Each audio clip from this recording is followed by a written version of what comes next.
Good evening and welcome to tonight's regional news. In Trinidad and Tobago, the public register of sex offenders will not carry names but locations. Neither will it carry information on those already convicted and imprisoned for sex offenses.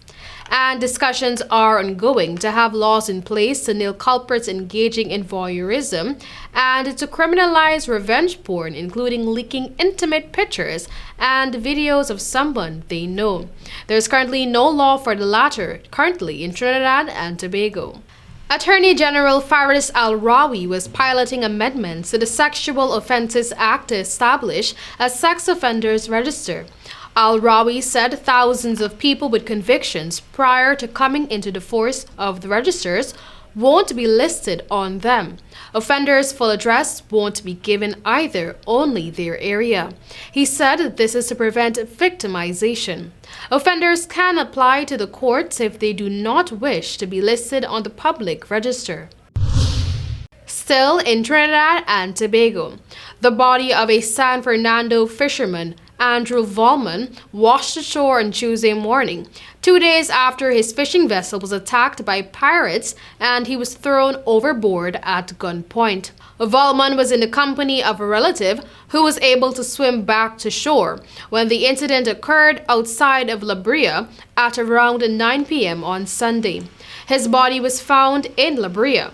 In a news release, Trinidad and Tobago Coast Guard (TTCG) confirmed having received information from the police concerning Sunday's incident. The TTCG said that they dispatched one of their vessels to search the area where the incident occurred for the missing fisherman and his vessel. The bandits stole the vessel and the cell phones of the fishermen. However, the boat was later recovered with its nets but minus the engine and the cell phones. We now turn to Grenada.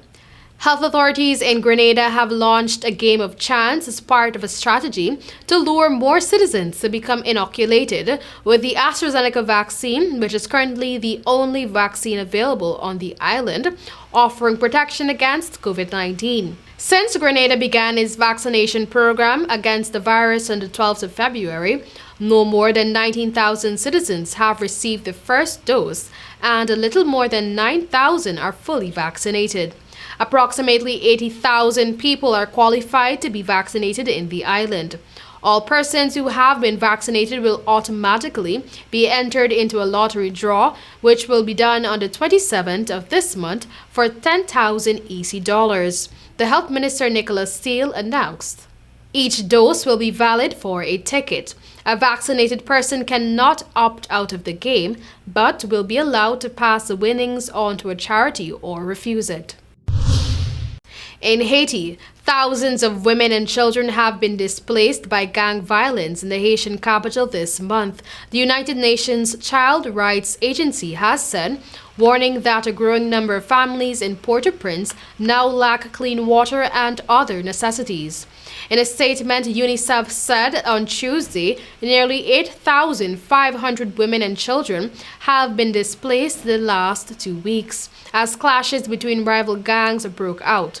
Hundreds of houses have been burned down or damaged in the fighting.